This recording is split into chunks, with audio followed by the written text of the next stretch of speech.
Special ತೊಳಮ್ಮ ಅವ್ರು ಕಾಣಬೇಕು.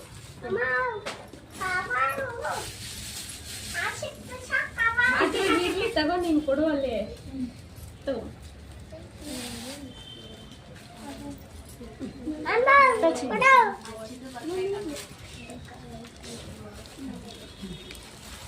ಇಲ್ಲಿ ಮ್ಯಾಮ್ ಕೊಡಲ್ಲಿ. ಅಲ್ಲಿ ಏನು ಹೇಳ್ಬೇಕು? ಏನು ಹೇಳ್ಬೇಕು ನೀನು? ಥ್ಯಾಂಕ್ಸ್. ನಿನಗೆ ತಗೊಂಡಪ್ಪ. ಎಲ್ಲರೂ ತಗೊಂಡ್ರಾ? ಬಂದಿಲ್ಲ ಇವತ್ತು ಯಾರು ಜಾಸ್ತಿ ಜನ. ಹೌದಾ? ಯಾರಾದ್ರೂ ಬಂದ್ರೆ ಒಂದೆರಡು ಇಟ್ಕೊಬಿಡಿ, ಮೇಲೆ ಕೊಟ್ಬಿಡಿ. ಇಷ್ಟೇ, ಇಬ್ರು ಬಂದ್ರೆ ಒಂದು ಇಬ್ರು ಬರ್ಬೋದು ಅಷ್ಟೇ. ಎರಡು ಕೊಡಿ, ಒಂದಿಬ್ರು ಬರ್ಬೋದು. ಇಟ್ಕೊಳ್ಳಿ, ಯಾರಾದ್ರೂ ಬಂದ್ರೆ ಕೊಟ್ಬಿಡಿ.